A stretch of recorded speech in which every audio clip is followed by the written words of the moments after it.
안녕하세요. 오늘 소개해드릴 코인은 마일벌스 코인입니다. 비썸 상장 비중이 아무래도 99%입니다. 예, 핸들링이 꽤나 용이한 코인입니다. 안녕하세요. 여러분의 주소 코인계의 주소 조수현입니다. 항상 믿고 찾아주시는 구독자분들, 회원분들 많이 감사드리고요. 실질적으로 투자에 도움이 될 수 있도록 이제 많은 정보를 소개하는 게 제 목표이기 때문에 좀 지루하셔도 영상을 끝까지 시청해 주시면 도움이 될 게 많을 거라고 생각이 되고요. 자, 일단 중요한 게 비트코인이 8,300만 원, 8,300만 원대까지 떨어졌습니다. 그러면서 전체적인 이 알트코인 시장이 딱 보시면 아시겠지만 굉장히 다시 냉기가 불어닥친 상태인데도 불구하고 마이버스 코인 같은 경우는 지금 입금량이 급등 중이다 이겁니다. 전형적인 김치 프리미엄 코인이라고 보시면 되겠고요. 자, 그럼 과연 핸들링이 어느 정도까지 되는지 우리는 구체적으로 어떤 타점을 잡아야 될지 알아보기 위해서 열심히 마이버스 코인에 대해서 그리고 현재 경제 동향에 대해서 알아보도록 하겠습니다.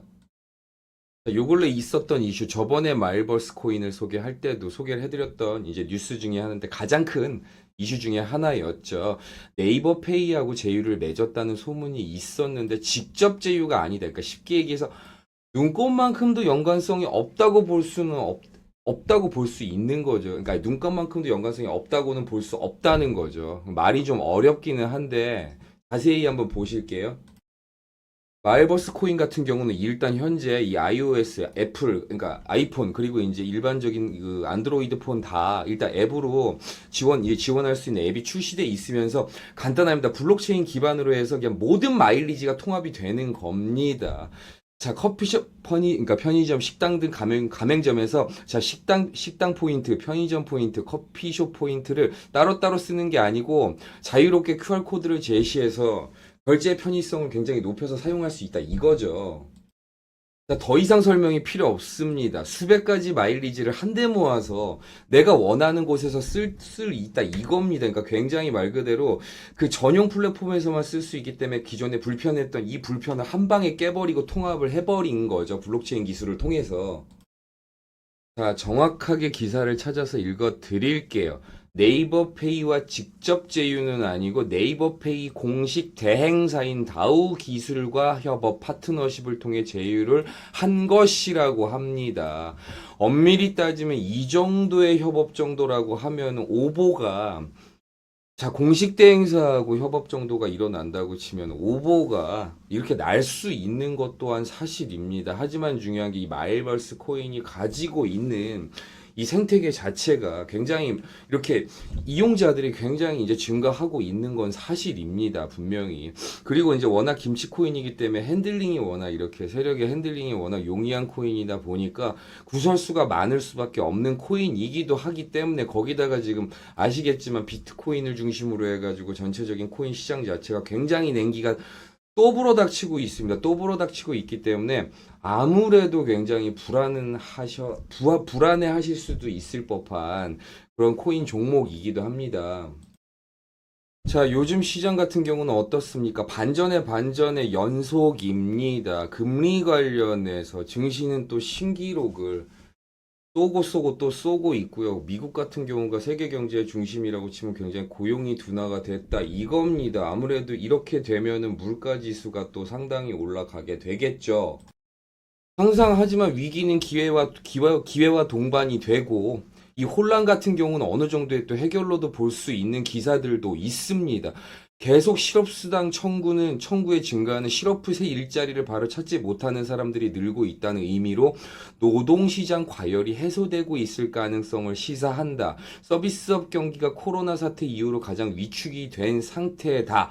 그럼에도 불구하고 지금 이 주식시장 자체가 굉장히 낙관론이 올라오고 있는 것 또한 사실입니다. 굉장히 아이러니하죠. 이 기사를 따끈따끈한 이 기사를 보여드리고 있는 이유가 항상 위기는 기회라고 지금 엄밀히 따지면 계속 저점대를 찍고 있으면 여기 입금량이 급등하고 이유도 하나겠죠. 자, 저점 때는 항상 매수의 타점이 나온다는 거죠. 그쵸? 누군가는 벌고 있다는 겁니다. 여기서 중요한 거는 그렇다면 어떻게 해야 될까요? 구체적으로 어떻게 대응하셔야 될지. 확실한 건 현명한 투자를 하시기 위해서는 많은 공부를 하실 필요가 있습니다. 그리고 현재 이 블록체인 시장, 디지털 자산 시장 같은 경우는 굉장히 예민합니다. 뭐 물가지수, 고용지수, 뭐 증시하고도 연관이 많고 정치 이슈하고도 관련이 많기 때문에 이런 부분에 대해서 많이 공부를 하시고 나서 그 다음에 투자하셔도 어떻게 투자를 하실지 마실지 투자를 먼저 하시는 게 아니고 투자하실지 마실지 판단하셔도 늦지 않습니다. 절대 안전하지 않은 투자는 추천드리지 않습니다. 커피 한 잔 안 드신다고 생각하시고 소액부터 투자해서 100만 원, 1000만 원 수익을 내시는 분들이 실제로 많이 계십니다. 특히 요즘에 안 그래도 이 비트코인을 중심으로 해서 알트코인 시장이 내려앉으면서 밈코인 시장 자체가 이 참 급부상하는 참 이게 굉장히 이제 역비례하는 증상을 보였던 게 사실인데 밈코인 관련해서 구체적으로 아니 어떤 코인 어떻게 사야 돼요? 이렇게 많이 물어보세요. 어떤 코인을 어떻게 매수하셔야 될지 언제 매수하셔야 될지 010-7237-3249로 문자 1 보내주세요. 알려드릴게요. 상단에 제 번호로 문자 보내주시면 구체적으로 알려드릴게요. 그리고 중요한 게 이 마일버스 코인에 관련돼서도 어떻게 대처하셔야 될지 상담비는 무료입니다. 언제든 편하게 연락 주세요. 아무래도 지금 비트코인을 중심으로 해가지고 전체적인 코인 시장이 굉장히 또 냉기를 맞이하고 있는 상태에서 솔라나 관련해서는 굉장히 호전적인 기사들이 쏟아지고 있는 게 사실입니다. 아까도 말씀드렸지만 밈코인 관련해서도 저만 해도 기사를 검색을 할 때 항상 상위 기사로 뜨는 게 이 솔라나 계열, 솔라나 기반의 밈코인이라는 거죠. 자, 어쨌든 간에 그러면서 여기서 이제 리플 같은 경우가 미국 증권거래위원회하고 계속 이제 많은 전쟁을 치르고 있었던 상황이기는 한데 자 그러면서 이제 3대장으로 솔라나가 갈지 뭐 리플이 갈지 어쨌든 둘 다 건재한 건 사실입니다. 하지만 밈코인 관련해서도 그렇고 현재 ETF 관련해서도 일단 아마 캐나다 쪽이 되지 않을까 싶은데 자 간단합니다. 그냥 솔라나 현물 ETF가 잘 출시가 될 거라는 낙관적인 기사들이 많이 있는 거죠. 자 요즘 같은 경우 아무래도 굉장히 이제 좀 아무래도 이 비관적인 기사가 많은 상태에서 굉장히 이런 낙관적인 기사들을 좀 저도 알려드리고 싶어서 잘 가지고 와 봤습니다. 어쨌든 항상 위기는 기회라고 이 위기에 항상 현명한 투자하실 수 있도록 많은 공부가 필요하시다는 거 잊지 마시고 오늘도 여러분의 조수 코인계의 조수 조수현이었습니다. 고맙습니다.